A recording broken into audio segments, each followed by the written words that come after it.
Timestamp September 18th. It's about 4 in the morning. Um,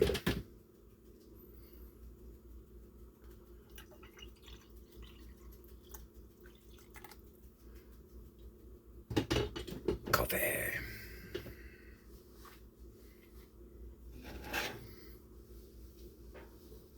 Yeah, typically you're on the stove right now. That's typically where I have, when you see this particular image, that's usually where I've got my phone propped up. And I always have to wipe down the stovetop because my boys will like come over here and make a sandwich. So there's always like breadcrumbs and cheese bits and stuff all over the stovetop because neither one of them knows how to, fix that. If you're a mom or a dad, you understand what I'm talking about. It's aggravating. That was my little rant. Symptom wise, I feel good. I've been up for about 4 hours now. I got up about midnight. Went to bed 3, 4 in the afternoon. I don't know. Working overnights, it kind of makes your schedule a little weird. So I would be at work, and I would have been at work for about an hour now. But apparently, I'm gonna have to trim that just a little bit. It's starting to get a little crazy. The store manager, I think we decided we were going to call her Barbara because I don't really have permission to use names and all that, and that's fine. But she got notification from her boss, the district manager, that the stores in the district were a little over hour-wise for the week. There are times it's like, guys, come on, just spend the money to make the store work better. But part of that whole number crunching thing. So we did, Pix and I had 2 days this week. Tiny was supposed to have 4 days, then it got chopped down to 2 days, and now it's just the 1 day that he already worked. The rest of his shifts have been wiped out.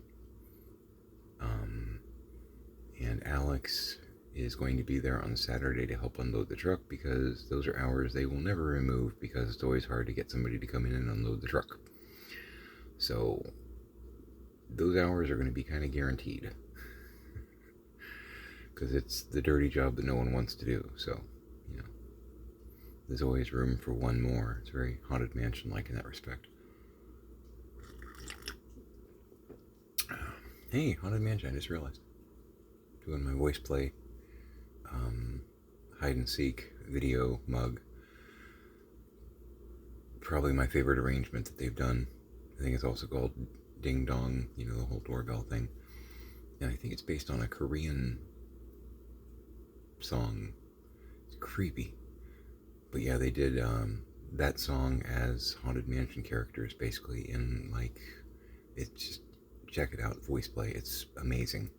The vocals are just, and actually I can't think of her name right now, but the young lady they've got playing essentially Constance, the bride, has a lot of videos on YouTube because they voice play. It's 4 guys typically throughout its incarnation, and they typically coordinate with a 5th person as like a guest star in most of their various videos. And I can't think of her name, but online I think she's, hi Jinx, I think she's known as the Stairwell Siren. I know she had done My Sailor Boy. She has, her studio is it's like an apartment building stairwell. That's one of those almost concrete tubes going up like a silo with the stairs and whatnot. And the acoustics in that are amazing. As someone who loves sound, fun stuff. But yeah, she does songs in her stairwell. And because she has an amazing voice, and the acoustics of her soundstage. Um, damn, just really neat sounding stuff. But yeah, probably my favorite arrangement that they've done. Really, really, really good. Which is saying something, because some of their work is just phenomenal. Um, they did Nothing Else Matters, and it's absolutely a piece that I wouldn't have thought you could turn into an acapella. Bear in mind, Lane does use an electric violin for like the solo part, which I don't know how you would do that vocally and still really, really pay tribute to the original piece. I think it would just fall short, you know. But they turned that song into like a religious experience. It's just if you haven't checked them out, check them out. If you have any love for, and I know you may think acapella, it's like boring barbershop quartet stuff. No, it's really not. If you've heard Pentatonix and like pentatonic stuff, you're gonna like voice play. And fans of both have said basically Pentatonix owns Christmas, but voice play owns Halloween. They've done a lot of pieces that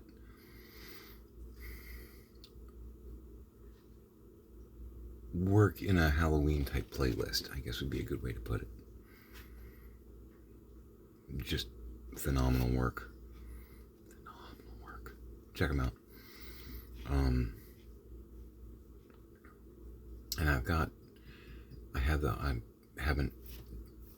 it in the package still. I looked at it and it looks beautiful. I'm gonna frame it eventually once we figure out where we're landing, so to speak. But I got a autographed like mini poster. It's like 11 by 14 whatnot of I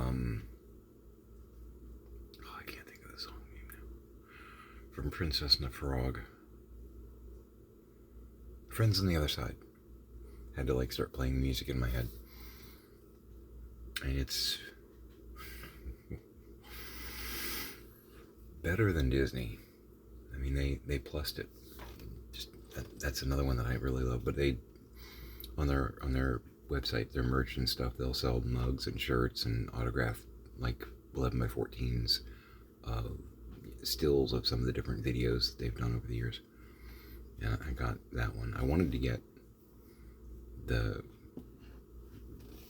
this one, but I don't know if they hadn't done it or if it just had already sold out by the time I got to the website. I'm not sure. But yeah, I got the Friends on the Other Side one, which is still pretty cool. And it's got Jay Nunn in it, so that's cool. He was a member, and then he left to join the Navy, but he came back and has been one of their rotating number 5 people for a few things here and there. And there's no one that's been involved with their group that sucks. There just isn't. They're phenomenal artists. So if you like good, Jinx is messing with me hard. If you like good acapella music, check them out. If you like Pentatonix, check out voice play. You'll be impressed. I promise. Symptom wise, I am a little stuffy, but I'm frequently like it's not like lung congestion, it's like my sinuses, which makes it tricky from a symptom standpoint. I don't know if it's related or if it is a completely separate sinus issue, but frequently in the morning I always feel a little bit like and I've been up for a few hours, but I haven't, it's going to sound disgusting, I haven't purged. So usually a hot shower helps to like break it up and all that, but I haven't done that yet.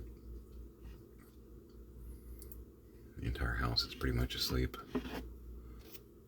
which is okay because I get the coffee to myself, so that's all right. I mean, Alex is really the only one that competes with me on that, but he will kill a pot of coffee. That's okay. That's why it's here. It's here to be drunk.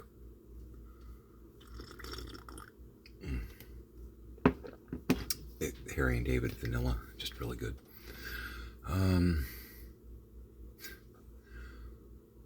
Politically, just more of the same. JD Vance doubling down on the I feel okay making things up because now the media is paying attention. Paying attention to your false story? How does that... I know what he's saying. He's saying that, now the media is paying attention to the immigration problem and the fact that the town of Springfield was invaded by thousands of Haitians who are from Haiti. He said that recently in a speech. People from Haiti. That's hilarious. Here's the thing. Apparently Springfield wasn't doing that great because it was an industrial town and they actually needed people to work in the factories and were having a hard time finding people. So it was a joint benefit to both the Haitians from Haiti and the town, because as people migrated to the town, the factory started getting up and running again. It was a pretty good symbiotic relationship there.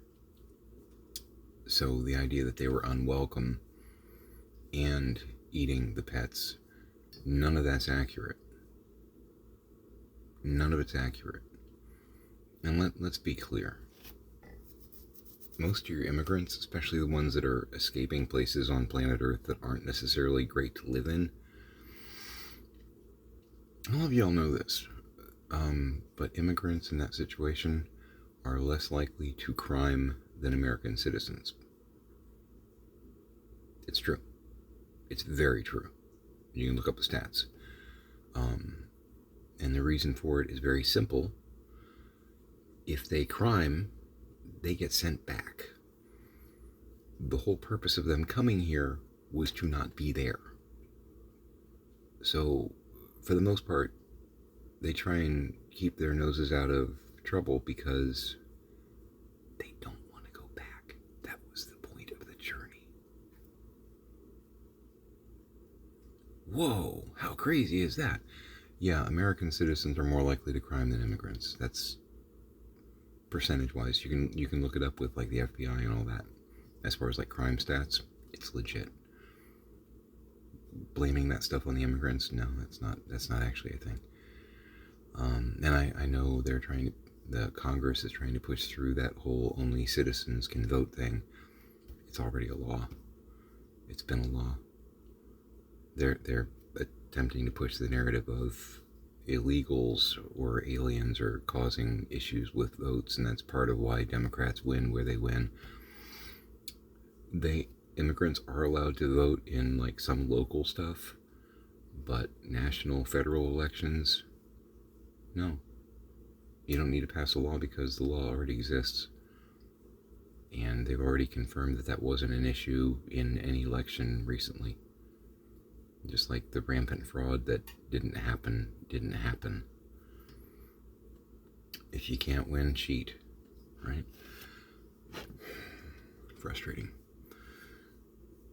Oh, I don't know if I mentioned this before. Okay, so you all know that I am a dork. I make no apologies about that. And I listen to a lot of like Disney attraction soundtrack and stuff like that on my phone. It's part of that whole happy place mentality to help my psyche psychologically and all that. Because everybody has to do things to keep themselves in check and all that. I had a Hall of Presidents soundtrack. I don't know if I mentioned this before. If I did, I apologize for the rerun. And it's not clean audio in that it's not like directly from the Disney soundtrack tape or what have you. But it was done live in the theater, which, as long as the quality's good, I'm usually pretty okay with that. In fact, I like it because it gives you more the feeling of actually being there, because you can, you'll have the announcement, ladies and gentlemen, thank you for, that it puts you in the moment more than just listening to the score, so to speak. Pardon. And the recording I had was really, really, really good, but it did annoy me. I feel like I told you this before. I apologize if I did. Because at the end they have the animatronics and all that, and they go, through, the narrator mentions the various presidents, and there's a little spotlight on that person for a moment: George Washington, John Adams, Thomas Jefferson. When they get to Donald Trump, there's one lone guy in the audience that goes, woo, and it just annoys the hell out of me. Just because, like, oh, and I wasn't alive. Well, I was alive during it, but I was like, a child, toddler, so I don't really remember. I wasn't paying attention to politics at that point. How long did it take? And I realized that Trump supporters are a lot more rabid than Nixon supporters probably were, just because the times are different and he stirs people up. But I do wonder, because most people, if you ask them today, are you a Nixon fan, they will probably tell you, no, he wasn't really a great president. Now, he actually did do a couple of good things while he was president, but he also did, a butt ton of things that he shouldn't have, obviously. And the legalization of marijuana issue actually is his fault, because he was trying to, this is true, you can look it up, he was racist. And he was trying to figure out how he could make black people ineligible to vote because he didn't like them and they didn't like him. And by his thinking, black people like to smoke marijuana. So if I make marijuana really, really, really illegal, I can put a lot of them in jail and or give them criminal records so that they can't vote against me. And he did. So any and all of the we're having a hard time getting marijuana legalized issues start with him. True story. Again, look it up. But how long did it take for Nixon voters to, at the end of the day, realize, ooh, he turned into a bad guy, didn't he? That whole power corrupts thing, he actually, the orange guy, he was a crook before he got elected. But Nixon, I think, became a crook during, because he was trying to hang on to his power and all that. How long did it take his supporters to finally stop supporting? You know what I mean? To finally acknowledge, okay, I backed the wrong horse. He's a criminal. Oops. How long did it take for them to wake up? Because, man,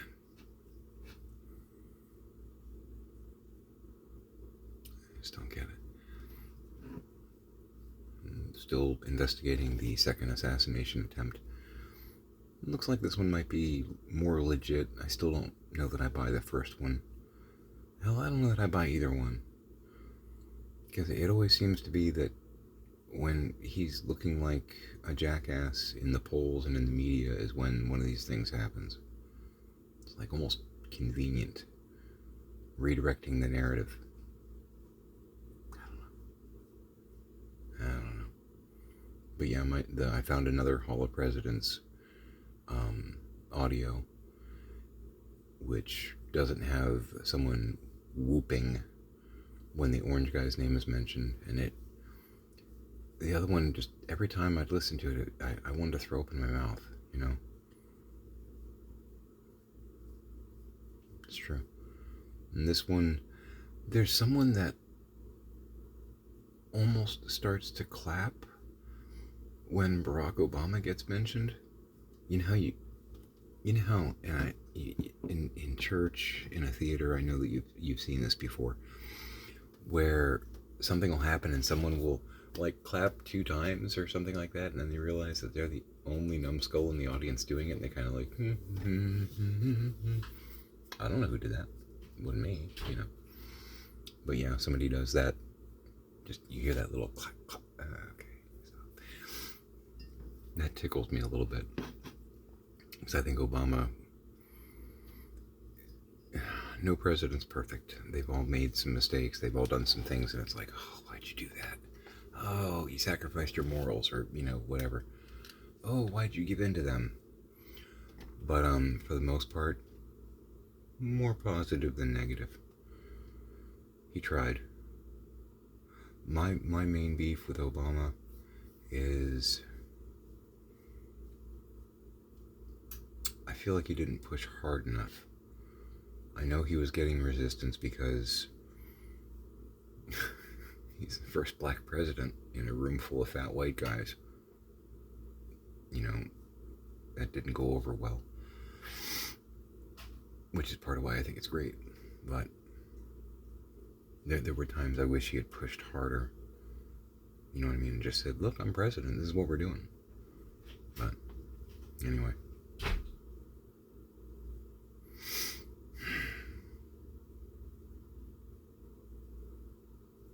Yeah, the new recording I got makes me a lot happier.